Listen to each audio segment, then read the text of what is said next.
Hello, everyone. Thanks for coming to our after lunch special. Please stay awake with us. My name's Nikki Batchelor. I lead the XPrize carbon removal, which is such a cool job. And I am here today with a bunch of our finalist teams. So we've been on a long journey to really try and break open the carbon removal market. We've been talking all day about carbon markets in various forms. We're really focused on more durable forms of carbon dioxide removal across all of these different pathways, which you will hear a big range about today. We have been kind of building this market from the ground up. We designed the prize back in 2018, so we've been thinking about the space for a long time. And we are 3 years into the competition now in the finals. These teams are all building and removing carbon dioxide actively right now. They'll all tell you how they're doing it and what they're running into. We're in the process of visiting all of the teams right now around the world, which is super exciting to see with our own eyes what it looks like. It is real for anybody who doesn't think that. It is real, it's happening, and this is kind of the first year that many companies are doing it and, going through all the trials and tribulations of building those businesses and trying to get them to scale as urgently as possible. So with that, I'm gonna kick off here with some quick intros of everyone. So Julia, why don't you tell us a little bit more about what Vaulted Deep is doing? Great. Lovely to be here with you all. I'm Julia Reichelstein. I am co-founder and CEO of Vaulted Deep. We do permanent carbon removal. We do that by actually letting plants capture the carbon. They do it really well through photosynthesis. We let that carbon then be useful in the economy and end up as sort of sludgy organic waste. So we're a biker solution. We take organic waste, really more moisture intensive, generally pathogenous or contaminated organic waste, right? So think biosolids, which is human waste, think manures, think food and ag waste, paper sludge, things that it's hard for them to be used productively in the economy. And they generally go to landfills or they get spread on land for the purpose of decomposition. And we really try and sort of avoid them going where they just sort of go and emit a bunch of methane and CO2 and put whatever's in that waste back into local environments. Instead of letting that happen, we take it, divert it, and put it really deep underground for permanent carbon removal. We are a spinoff, actually, of my co-founder's company. Our technology was commercialized in the oil and gas sector, and we sort of took that mature commercialized technology and applied it to organic waste and to carbon removal for the first time. We spun off a year ago, which is sort of crazy. We spun off a year ago, and we now have 2 operating facilities, one in Hutchinson, Kansas, and one in Los Angeles, and it's great to be here. Good afternoon, everyone. My name is Nishad. I look after business development and partnerships at Heirloom. What does that mean? My team focuses on all the partnerships that we need to do in order to pull carbon dioxide out of the air and permanently sequester it. So think about energy, transport and storage, MRV. But my team also sells the environmental attributes of our carbon removals to buyers who are looking to abate their emissions. Heirloom's mission is to leverage the natural power of limestone to remove billions of tons of carbon dioxide using the world's most cost-effective direct air capture technology. You're gonna hear me use a lot of acronyms. I've been accused of being a serial acronym abuser. So if you hear DAC and CDR, DAC is direct air capture, CDR is carbon dioxide removal. There's many different pathways to pull carbon dioxide from the air, some of which you're gonna hear about here today. There's bikers, there is enhanced rock weathering, there is direct air capture, carbon mineralization, ocean alkalinity. And so our technology actually focuses on direct air capture and carbon mineralization. We basically use rocks to pull carbon dioxide out of the air. Limestone is a natural sorbent for CO2 in nature, but it takes months, if not years, for limestone to fully saturate with CO2. Our process has actually reduced that to about 3 days. So what we basically do is we take limestone, we superheat it. 2 reactions happen when you superheat the limestone. One is a near pure stream of CO2 comes out of it, and the other byproduct is lime, calcium oxide.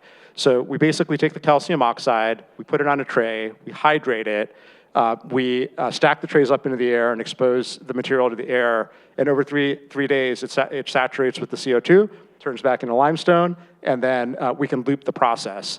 We take the CO2 that we extract and we permanently sequester it in geologic formations. We're planning to do that in EPA Class 6 wells.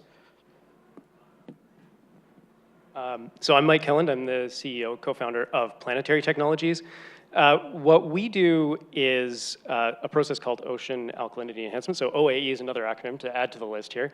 And the way that it works is that if you think about the ocean and the atmosphere in terms of CO2 is actually the same system. So as we put more CO2 up into the air, about a quarter of that dissolves into the ocean. So right now, every day, we're adding about 27 million tons of CO2 to our oceans. And when CO2 gets into the water, it becomes an acid. And that causes ocean acidification, and this is a really nasty thing for anything that makes a shell, essentially, within the ocean. So what we do is, I think, one of the simplest things you can possibly do. You got too much acid, what do? You add an antacid. So we we have a patented technology that extracts a pure antacid out of the gigatons of industrial waste that are produced around the world that have an alkalinity content. And that purifies that antacid, makes it safe for us to add under existing permits through existing outfalls, things like power plants, wastewater plants, and things like that. And our technology then measures the carbon that gets removed from the atmosphere as a result of that process. And the neat thing about that connectivity between ocean and atmosphere is that if we neutralize that acidic CO2 in the ocean, we're effectively removing that CO2 from that entire atmosphere ocean system. So we're actually just pulling it right out of that system and storing it on the order of 100,000 years. So that's what we do at Planetary. Hi, I'm Jim Mann. I'm the founder and CEO at Undo Carbon. We're a carbon removal company that uses enhanced rock weathering. So this is taking the natural rock weathering cycle, which is what has stabilized our climate for millennia across the planet, and speeding it up. So what you've got happening is CO2 and water in rain coming together, forming a weak carbonic acid, and that will hit a rock surface. Silicate rocks then absorb that CO2 and precipitate bicarbonate, which goes down and is permanently stored in the ocean. The way we speed it up is we take rocks, we grind them into sand, or more typically, we actually source it already ground up as a byproduct of industrial processes, already as a sand, and we spread it across agricultural land. The nice thing about this is we don't need any new infrastructure. We're tying into the existing infrastructure that's there, and the benefits that farmers get on their land are significant. So the mineral release helps with the crop yields and soil fertility, and the carbon dioxide is also captured, obviously, in that soil environment. By doing this process and using a sand, we've increased the surface area. We've put the sand into a high CO2 environment. So soil typically has 10 times the CO2 that our atmosphere has, and the two are in flux, similar to the ocean, where it's fluxing between the two. So that, plus the slowing down of the water within the soil, means that you've got much more contact time. It increases the rate of that natural reaction 50 to 100,000 fold, so really significant.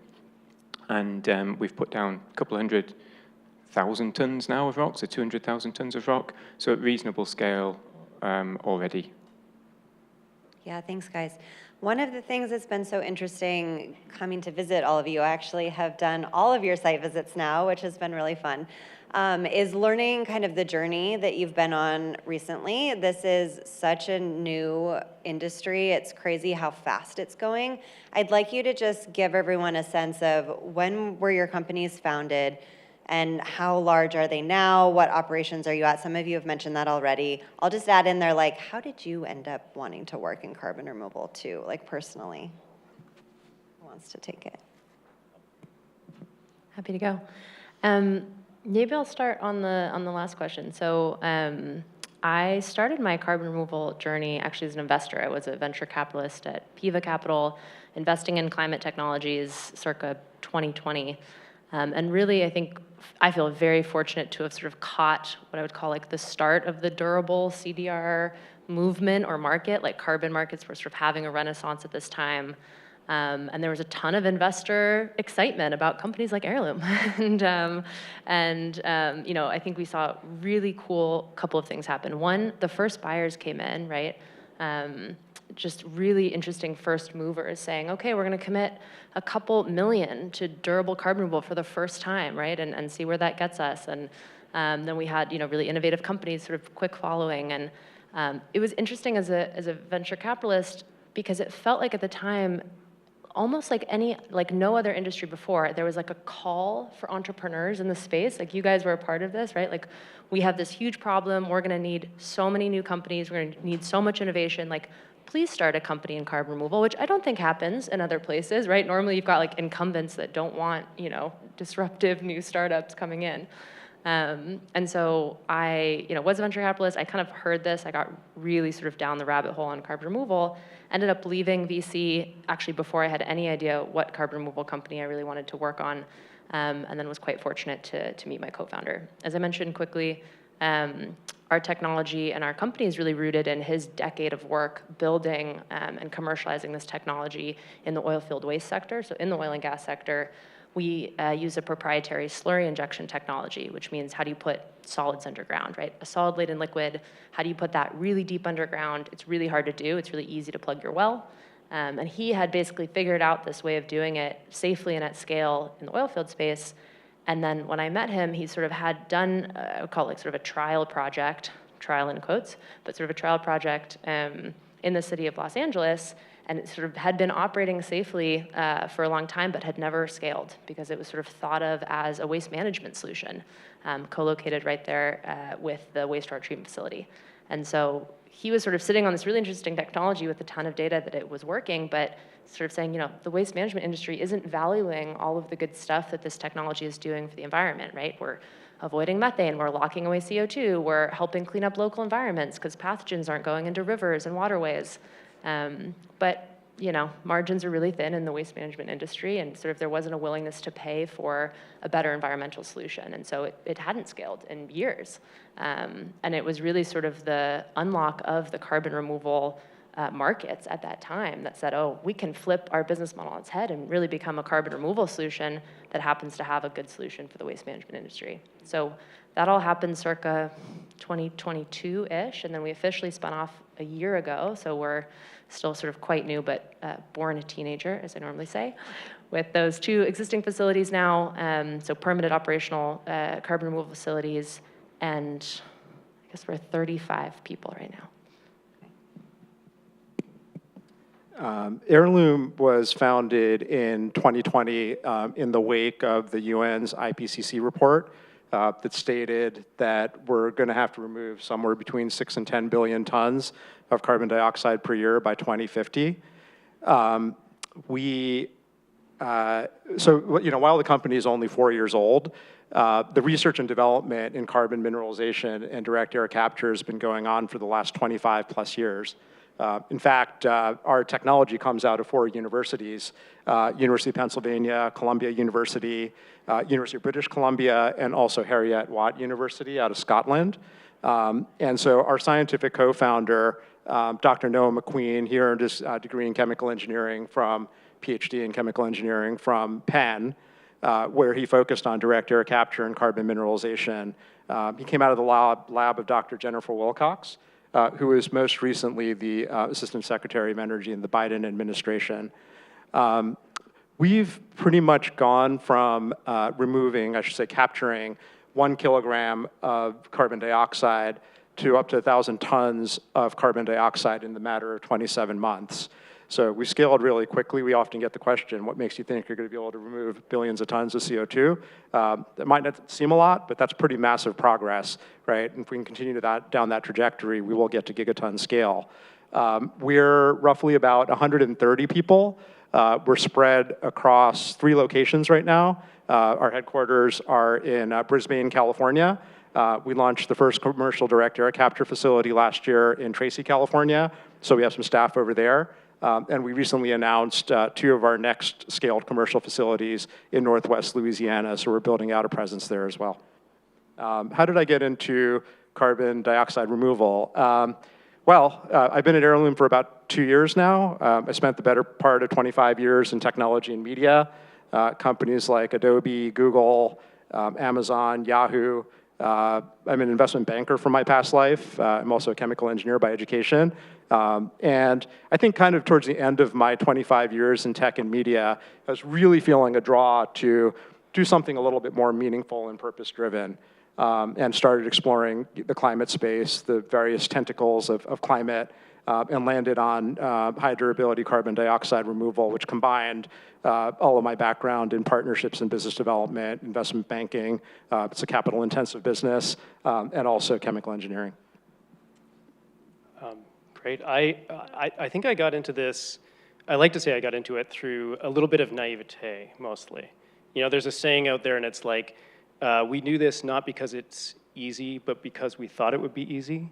And I think that's what we were talking about this a couple of weeks ago at the XPrize Summit. But, you know, I got into this because of the 2018 IPCC report came out. I was in a transition. I'd sold my last company. I was looking for something, what I was going to do next. And I wanted to do something in climate, but had no idea about climate. I didn't know the first thing about climate.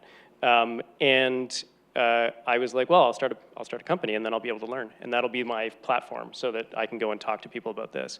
And that's really was the genesis of Planetary. I ended up running into Dr. Greg Rao, who became my co-founder in 2019 when we founded the company. Dr. Rao had been working in climate and CDR specifically in the ocean space for roughly 20 years, and was a leader in the field. And he taught me an awful lot about sort of what we had to do. We actually started the company as a carbon negative hydrogen company. So, thinking about we thought the hard part would be making hydrogen, and the easy part would be sort of putting the byproduct in the ocean to remove carbon. And it turns out that maybe it's the other way around. But we've had a lot of really good success. So we've pivoted the company a few times, and right now are running our pilot facility. We did our first dosing in 2022, which was a very small sort of trial. We ran a pilot last year that removed, I think, 138 net tons of carbon from the atmosphere and permanently sequestered it. So it seems like an absolutely tiny amount, but from an ocean CDR, OAE perspective, it was really a groundbreaking sort of step forward. And now we're operating at that sort of, I think our facility in Halifax operates at an annualized rate of about 11,000 tons a year when it's just running. We're now moving into operating plants or pilots, I should say, initial pilots in Virginia and Vancouver as well. So that's where we're at right now. So I guess my journey goes back a long, long way. So I studied ecology sort of 25 years ago, so knew that we'd got this problem, but it was pretty clear to me at the time that governments were going to sort it, and we'd all be sorted by now. And if they had, we probably would be somewhat more sorted by now. But I went off on an entrepreneurial journey about 6 years ago. I sold a couple of small businesses and had the opportunity to work on whatever I wanted to for the first time. Started doing nature-based solutions, but became concerned that they compete too much for land. Not that I'm against them. I think we need everything in this space, and started getting deeper and deeper into papers about other possible solutions. It led me eventually to ERW, where I felt we could have the most impact. At the time, the largest trial in the world was like 1 acre. So to scale that out rapidly was the plan, to make sure it was safe, make sure that we weren't going to do any unintended consequences.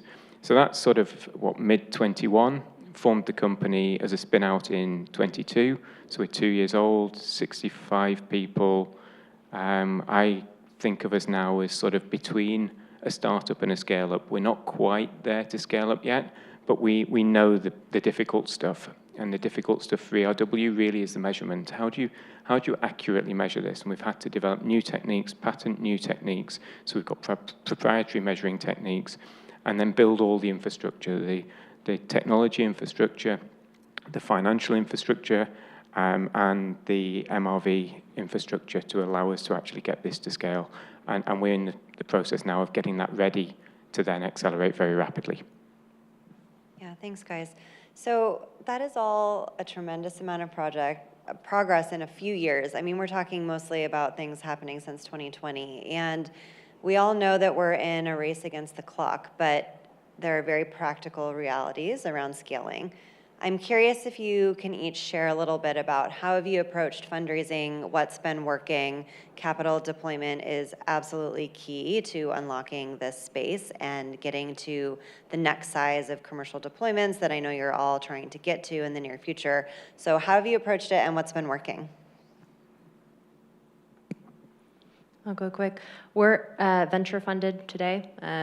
So raised a seed round led by Lower Carbon Capital about a year ago. And that really sort of catalyzed the spinoff. I would say though, while not sort of direct investment in the company, the sort of pre-purchases, the offtakes from the carbon removal buyers has been key to unlocking that equity investment. Frankly, I don't know if we would have spun off and been able to raise the seed round in the absence of sort of real carbon removal buyers and interest. So that was pretty key. We got a pre-purchase from Frontier right around that time that really helped us do that. But we're fully equity funded to date, which can't last, I think, that much longer as we really scale up and get new wells online. We're going to need pretty much every type of funding in order to reach gigaton scale, whether it's private funding, public funding, philanthropic funding. We have raised a Series A round. We've received grants from the U.S. government through ARPA-E, as well as from the National Science Foundation. We've used those funds to basically stand up our demonstration facility and then also our first commercial facility. For the next two projects that I mentioned that are going to be going live in Northwest Louisiana, we're going to be incorporating project capital, both equity and debt. We will also be leveraging public finance as well. In fact, the second facility that we're launching in Northwest Louisiana received the Department of Energy's DAC Hub Award, which basically gives us up to $600 million in matching funding for that particular project. We're also exploring, other types of public funding, like the DOE's Loan Program Office, for instance. And we're obviously very, very grateful for Nikki and programs like XPrize, which provide, additional capital to go from demonstration facilities to hundreds of thousands of tons per year to millions, all the way to gigaton scale. We're going to need all of that capital. So I'll echo the equity funding is obviously your baseline, I think, in this space. And for us, very exciting, we actually closed our Series A on Wednesday. So Congratulations. and some of our investors are in the room here, so thank you very much for that. It's great. But a lot of our funding to date has also come from grants. We're in Canada. And so we get a little bit, usually a different mix of equity to grants that you do in the States, I think, in how you design your startup. So in Canada, we're probably about almost 50% in terms of that grant funding and public grant funding. But one of the things we leverage really extensively as well in our space, because oceans is a space that is relatively novel. It's a space that is in the global commons that we have to be working to really progress the science on a lot of different axes all at the same time. We really get a lot of benefit from grants that go to our collaborators. And so at each of our sites, we have an academic partner, and that academic partner has significant grant funding in order to study biological impacts, to advance different forms of measurement for MRV, different forms of modeling, things like that. And that's a really big support to the work that we do. I don't think we could do it without that funding coming into them, even though that doesn't come directly to us. And then, of course, the purchases and everything like that. So we just had. We were buried in an announcement, but there was a British Airways purchase that we're part of that was announced yesterday. So another exciting little piece of news there that'll trickle out a little bit more throughout the week. And obviously the Frontiers and Shopify and things like that have been huge boosts to this. And I think in terms of funding, one of the biggest things that is really critical in this space is credibility, right? Because when I walk up to somebody and I say, oh yeah, we put rocks in the ocean to solve the climate crisis, people are like, is this real? Are you crazy? Like, is this like a real thing you can do and does it work? But when we have a lot of stamps of credibility from both those academic institutions, but from organizations like the XPrize, I think that makes a huge difference in how seriously you get taken at those tables and the ability to really sort of bring funding into the space and progress the field in that way.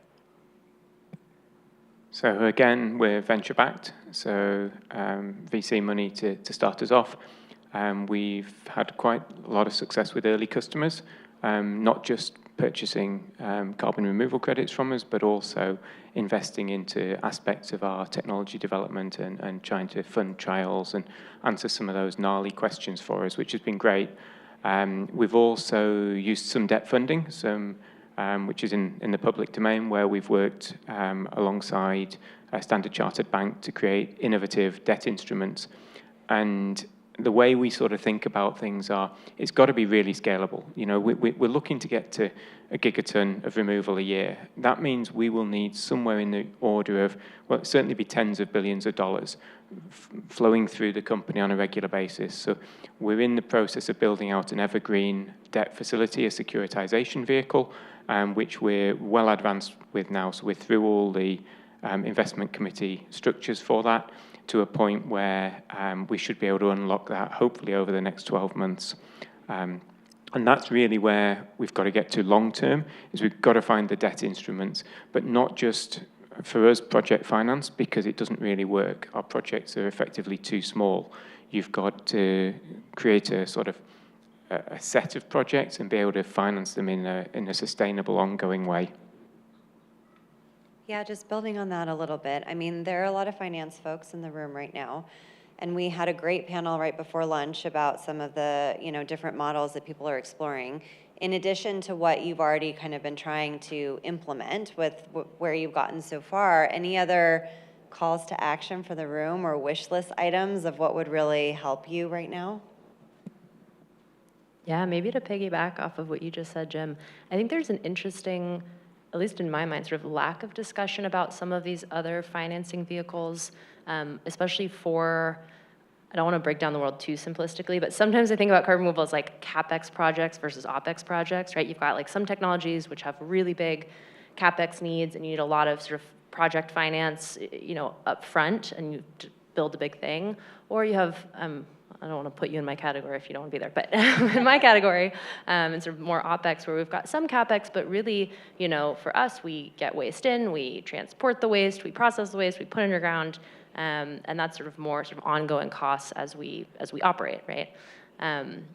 We sort of had an interesting board meeting last year at the very early stages where we were sort of doing our financial modeling, and someone on our board very astutely kind of looked at this and said, "Aren't you guys going to run out of money?" And I was like, "What?" And we kind of looked again, and we realized that we hadn't been properly accounting, because we were at really early stage start, properly accounting for the working capital needs of the company, right? Because we have to spend all of this money, and then we put it in the ground, and then we have to get it audited, and it goes on the registry. We use isometric, and that takes a little bit of time, and then we obviously have to invoice for it, and so we've got a working capital gap of 3 months or so, which sounds maybe not bad to some people in the room, but to a young startup like me, if I'm locking up a quarter worth of capital, and I'm a tiny startup running on venture money, that's actually really expensive, right? And so it was just an interesting sort of thing that we sort of worked through, and we realized we really had to push on things like monthly auditing, things like monthly invoicing to buyers, like really pushing on sort of getting it to a monthly cadence. And then also really saying, well, we're gonna need, working capital facilities, and hopefully we can get those at a lower, cost of capital than our cost of equity. So I don't know, I don't hear about that talked about a lot, but I would love to sort of put that out to the room. Second that, Jim. Can I jump in on the back of that? Because our working capital gap is in the years. So if we put rock down, it's multiple years before it's weathered. So you can see how this becomes just a huge problem for us. Literally, will bankrupt us if we scale too quickly, or if we don't have scalable debt instruments.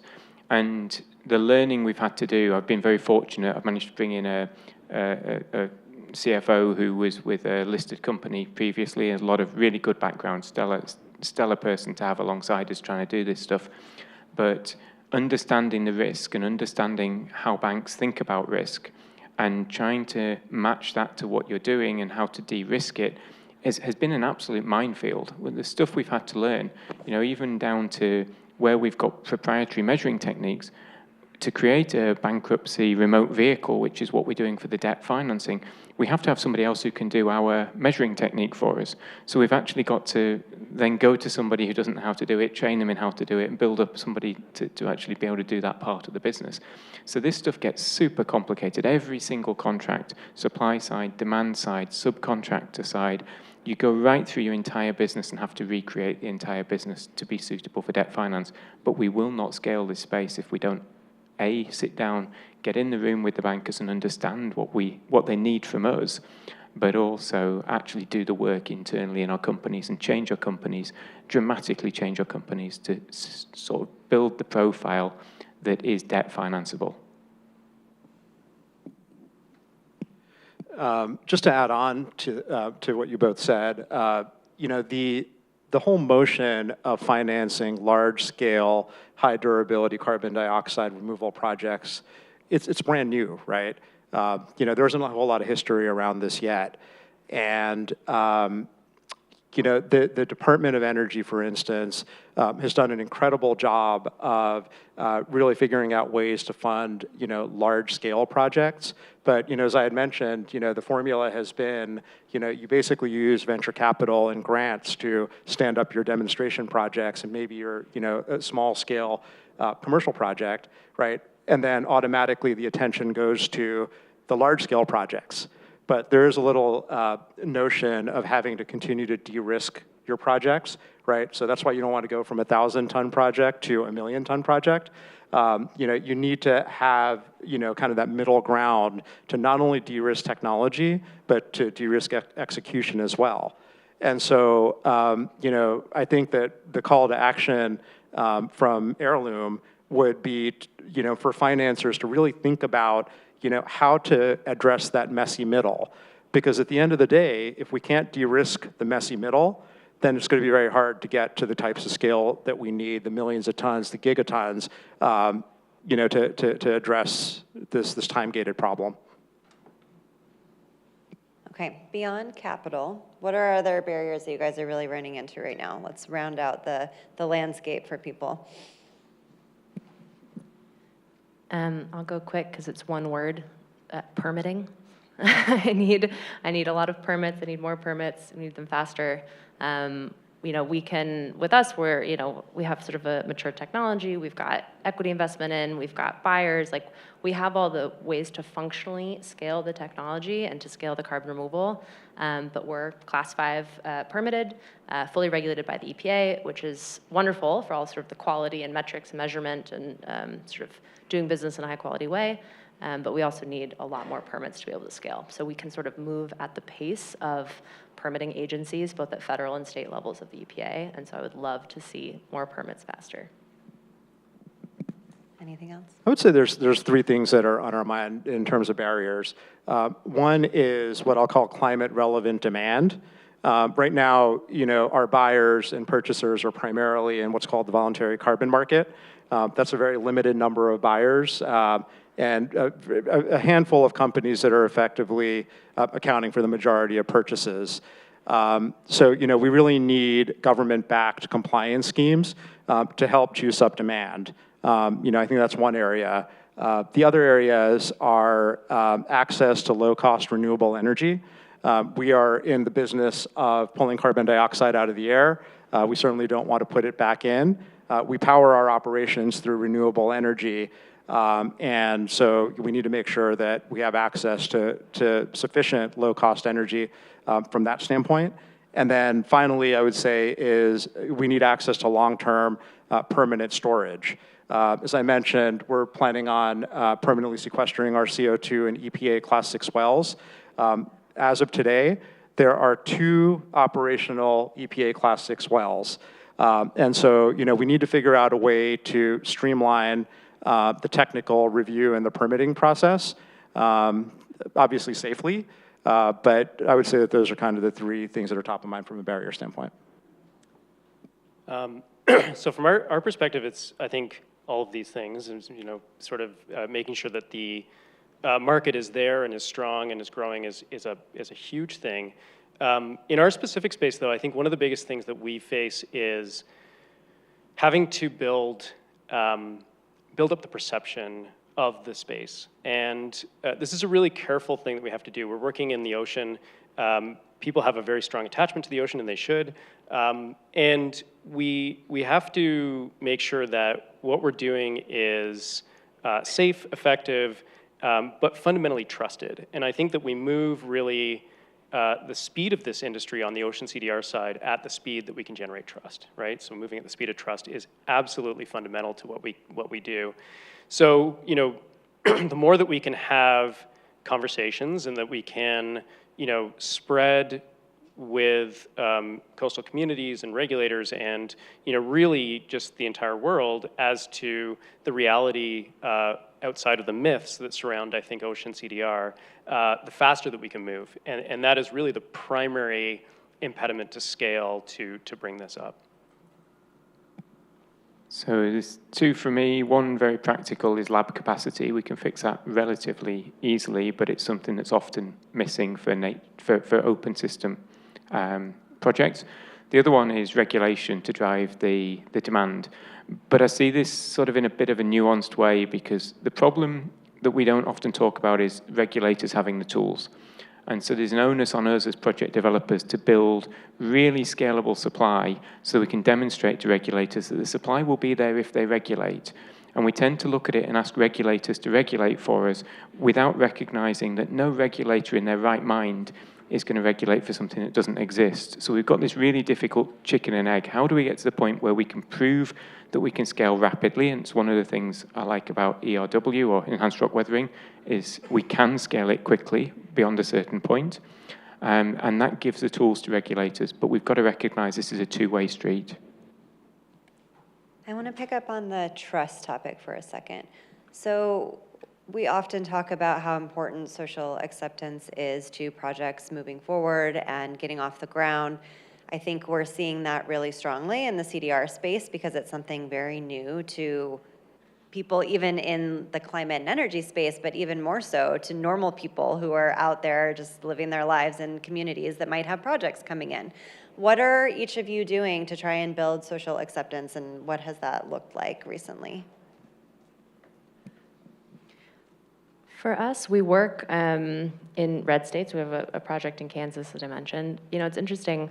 I would say we probably employ, 30% of the company that may or may not believe in climate change, right? They may or may not believe in climate change. And so it's very top of mind for us as we go to a new community, especially in a more rural setting in rural America.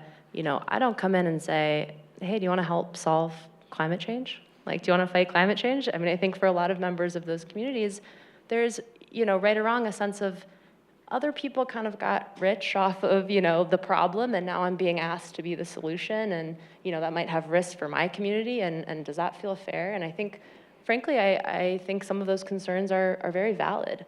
And so we don't always go in and say, hey, do you want to help fight climate change, right? Oftentimes, especially for us, we can go in and say, hey, do you want to not smell that on the way to work? Do you want your river to be cleaner when you go fishing, right? Do you want to just have cleaner drinking water?